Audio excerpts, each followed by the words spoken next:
good evening and welcome back to the What Life, guys. We're back racing and we are doing a Z monthly racing event.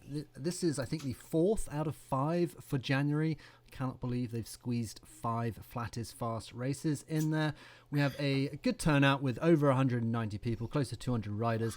Mr. Eric Lee is in the house tonight and we will see his finish.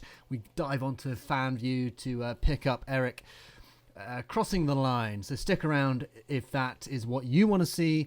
I'm going to fill you in on everything that's been going on in my world and how my cycling and everything is going and training. But let me give you some stats on tonight. First and foremost, let's talk about the race that we're doing. So like I said, this is stage 4 out of 5 for the Flat is Fast. Not much elevation, 137 meters within the 24k that it takes us to do the single loop that is this race. Obviously, it goes out hard. This is a 6 p.m. primetime race, always going to be quite hard and fast. And that's exactly what it was. Just nice big high watts. And I have really struggled with these. Well, I'll be honest with you guys. I've struggled the last 4 weeks, but I'm struggling with these Flat is Fast races. These flat races just get pulled along very quickly. For people to try and create separations, you know, the watts are just really high. It's sustained high wattage, and I am really struggling. And I'll give you a bit more information on why I'm struggling. Basically, I don't want to say foolhardy, but I've signed up to a 100-mile ultra marathon that's in May. I did no running in December because I was too busy Zwifting, and now I've kind of realized that I really have to get my arse in gear. So I'm trying to run about 100 kilometers a week, which at the moment, seeing as I kind of, you know, it's not that I've completely left it and haven't done any training, but my mileage has been quite low because I've been too busy just trying to enjoy my bike time. And I'm now suddenly realizing that I can't keep putting that off. So I'm having to build up my run mileage. And it's all very slow, like a lot of zone 2. Everything is zone 2 other than Saturday when I go and do a park run. And for those of you that don't know, park run is a 5k like timed event, if you will. So that's my only fast run. Then Sundays are my long run, and my legs just aren't used to it, so I'm having to build back up and just build that stamina. And more than anything, that neuromuscular pounding that you get from the impact of running is very different to cycling. So I'm finishing some of these longer runs and my legs are just aching, and it's definitely impacting my ability to ride hard on the bike. So it's going to be a horrible next, I want to say, like 3-4 weeks. This next 3-4 weeks, as I try and sustain my run mileage and kind of build up the base strength that comes with run training and a bit of strength work, and then trying to keep up some cycling. This is basically the reason I'm not doing the Zwift Racing League for round 3. It's because I just couldn't, or I didn't want to commit to something knowing that I have to try and keep my run miles up or get my run miles up, and then just really kind of sacrifice. I didn't, you know, when I'm racing with a team, you know, it's one thing if I'm going out there and just doing my own thing and making, you know, subpar YouTube videos, racing other YouTubers. That's one thing. I don't mind falling off the back of a group there. But if I'm letting a team down, I kind of feel a bit guilty, and I didn't want to do that. So at the moment, I'm basically what's the best way to describe it? The tip of the spear is a bit blunt. Put it that way. If you get jabbed with my spear, you'll get a bruise rather than a cut, because I am just not at the pointy end of a race. I'm not feeling that top end, like that top gear at the moment, because everything is just, it's a struggle. And it's going to be 3 weeks of struggling as I basically maintain what is, you know, 90 to 100k of running a week with one fast run session. And until that starts feeling, you know, a bit more easy, a bit more gentle on the body, because I've been doing it more, then this bloody cycling thing's going to suck like crazy. So my watts this evening were not great. I held 3.6 watts for the race. I actually do not survive the aqueduct, guys. If you know this route, which is the, what is it, like the Love France route? Is that what it's called? Yeah, the Douce France route. And it's basically a flat ride other than a little cheeky over the top of the aqueduct, and it's not a huge amount of climbing. I mean, I wouldn't even call it a hill, but people obviously use that as a chance to try and break up the group, quite rightly so. If I was on it and I was feeling good, then that's exactly what I would suggest you do. Because I'm not on it, I'd rather people didn't do it, but that's not really the case. So everyone took that opportunity to kick up. Very sneakily, I was trying to keep as much of an eye as possible on Eric. I did notice that for much of the race, he was kind of just happily sat riding with me or just off my wheel. But he obviously knew that the aqueduct climb was coming up, and he moves up the group. So when I realize that the aqueduct climb is there, I look up and I'm like, oh, Eric, you positioned that well. So you did that very well. I was I don't want to say surprised, because the man he's a man of many talents, and obviously the guy has, I don't know, he's cycled every inch of Watopia and France and all the maps. So it does not surprise me one bit that he is the master tactician that he is. And I'd like to think that it was purposeful and not by mistake, because he was trying to get some candy for his kids or something and ended up in the wrong position. But he did position himself very well going up the aqueduct. I don't survive the aqueduct climb, annoyingly. Like I said, bear in mind, I try and, I don't want to say save myself for these Monday nights, but they are like my main like big like racing tempo session for the week is the Monday nights. I'm gonna have to sort my act out a bit, because I can't do a Sunday long run and then go into a Monday night race. That's just not, like, I don't have that ability. I'm 41 years old. I'm not that good. I'm not that young. I'm not that good. I'm not that good a runner. I'm not that good a cyclist. I can't do that and compete with or kind of be in contention with some of the guys that are riding, because everyone seems to be pushing the pace, and these B riders, these Cat B riders, are just getting better and better and better. And I'm what's the opposite of that? Because that's what I am doing. So I hold 272 watts for the whole race, which is 3.6 watts per kg average. Bear in mind, I fall off the race after the aqueduct, which is just after halfway-ish.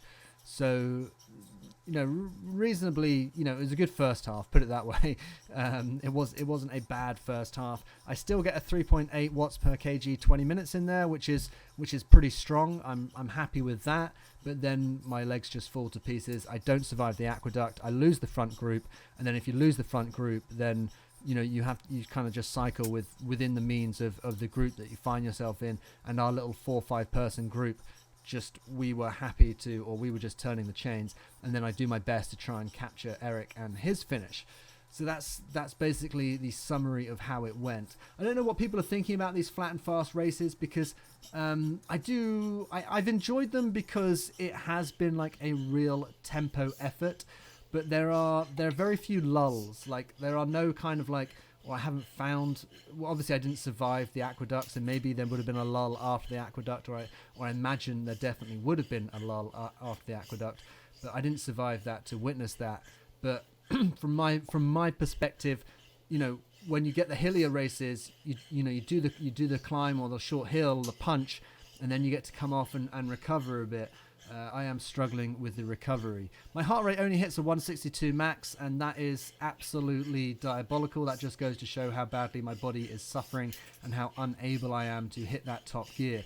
Now, if you are interested in training, or I'll talk about training in a second, but first and foremost, you might see that basically on the mini-map, Eric is well up the front for this aqueduct climb, and I kind of realized that the separation was happening. I realized how far back in the separation I was. I used my power up to try and make the most of it. I try and hold on to this little group. I do my best, guys. I don't have it. My heart rate hits 163, so that's probably my peak for the evening. 164 for a brief second. And that was the best it was going to get to. And I just couldn't hold on. I didn't have it in the legs. My numbers are not great. They are below what I would kind of expect. But a lot of this is just down to basically what you guys are witnessing is someone knowingly racing or riding under like a real heavy load of fatigue. So ultimately, normally I would like to consider my training to be quite polarized, which is, my fast races are fast and I can get my heart rate high and I can push hard, and then I do a lot of like slow base stuff. That's kind of what the aim is. The fact that my body is suffering and I cannot get my heart rate high enough and I can't push hard enough and I can't put the watts out basically means that now my training is not polarized. This is the middle ground of training that you kind of don't really want to be in, because you're not getting that top end fitness benefits, you're not getting that top end strength benefits. I am just, and also then, at insult, not insult to injury, but I missed the second group coming through. I just couldn't hold that either. So it goes a bit wrong for me from that sense. But lo and behold, it was I guess like it's one of those lickings or those tough races that you have to kind of go through every now and again, because it's hard to do it, but I'm trying to convince myself that I'm doing the right thing, because I got this, I do not want to get 10, 20 miles into a 100-mile run and be upset that I feel horrible, my legs don't work, because I spent all my time cycling and doing well in virtual races on the internet with strangers, and suddenly, I can't actually finish or even, kind of put a good effort into a 100-mile race. The 100-mile race is something actually that I am going to be putting on YouTube. I'm going to be doing a series on it. I don't know whether I really speak about it that much, but I have a bit of a background in ultra running, and that's kind of where it all started for me. And I really do enjoy it. It was kind of the first thing that I found within that kind of like endurance world. And not to, well, it's a bit of a humble brag, but I'm doing a race that is very local to me. It runs from Richmond to Oxford. It's 100 miles. It's dead flat, as you imagine, because it's along the Thames the entire way. It's called the Thames Path 100. It's actually a race that I managed to win back in 2016, 9 years ago. So I am going back for, I don't want to say redemption, because it was the first ever 100 miler I did, and then a couple of years later I managed to win it, and I'm going back 9 years later to see whether I can finish it again. So that would be my plan. But I don't want to turn up and kind of be upset that I haven't put the effort into the running, just because I've been, trying to focus on winning esports races. But not to say, guys, I absolutely love the cycling, and I wish I was 20 years old again and able to do everything, and my body able to recover and to have the strength. That would be fantastic. But I am not 20 years old. I'm 41, and it's not within my physical ability. But saying that, I am taking everything really, really seriously. I've upped my carbohydrate intake. I'm definitely upping my protein intake, because ultimately what I'm trying to do is use the cycling as my kind of VO2 efforts, my intensity efforts, my tempo efforts, and then use the running as my base efforts, other than that one fast 5k on a Saturday. Because what I want to do is I want the physical effects of the running the running to have as little physical effect on me as possible, other than just nice strong base miles for at least a month or two, and then I will start building into some faster stuff that is going to put higher impact through my body. I just don't want to try and build volume and impact from the get-go. I need to kind of really kind of build myself into it and give myself half a chance, which is why the next 3-4 weeks is going to be pretty horrible, because I'm going to be trying to do my volume for the running and then my intensity on the bike. But obviously that intensity, like I said, is going to be a bit of a blunted spear, because I'm just not going to be able to do it all. So I'm going to have to, or not going to have to, I just can't, I can't perform as hard with that level of intensity whilst trying to do a 100k run week at the same time. So there you go. That's my conundrum at the moment. If anyone has any ideas or thoughts other than just calling me a bit of an idiot, which is also fine, and I will accept that, then do let me know. Because a lot of the time I am trying to run and cycle on most days.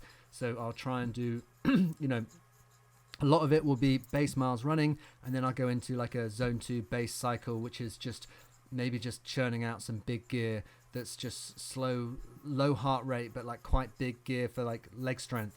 Try and build a bit of strength, and that's the kind of stuff I can work to.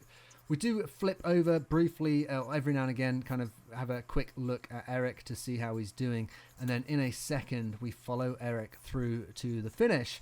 Eric, I do see he puts in a lot of time. I know that he was racing earlier, or certainly doing a ride earlier today. So I got a feeling this might have been his second race for the evening. You'll have to catch up with his stream to see whether he fills you in on that and whether he's done 1 or 2 races today. But I got a feeling this is his second race. I also have a feeling that he's bunking off. I do hope Eric's employer is not watching this, because I know that he might well be in the living room smashing out his Zwift session whilst taking care of the kids at the same time. The kind of epitome of multitasking, Eric. I love it. I love to see it. So what this is we dive in with Eric. He's just off the back of the main group now. I do let him know that I am watching him on fan view so that he can put in his best effort, if you will, for a sprint finish. If you've been following his journey, he's really been building into his sprints.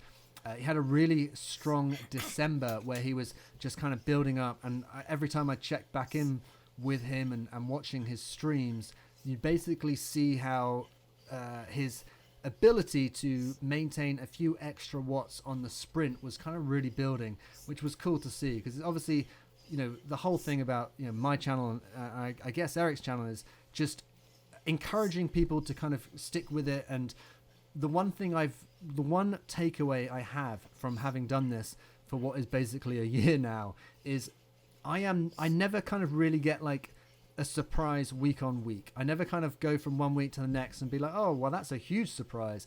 But if I look back like 3-4 months, that is then when you start seeing the surprises and you're like, oh, wow, that really has changed, or that really has changed. So, you know, it's very hard. Sometimes you can't see the wood for the trees, is what I'm trying to say. And just keep turning up, keep doing it, keep focusing on the thing that you need to get better at, and it will change. But you won't necessarily kind of be able to feel that.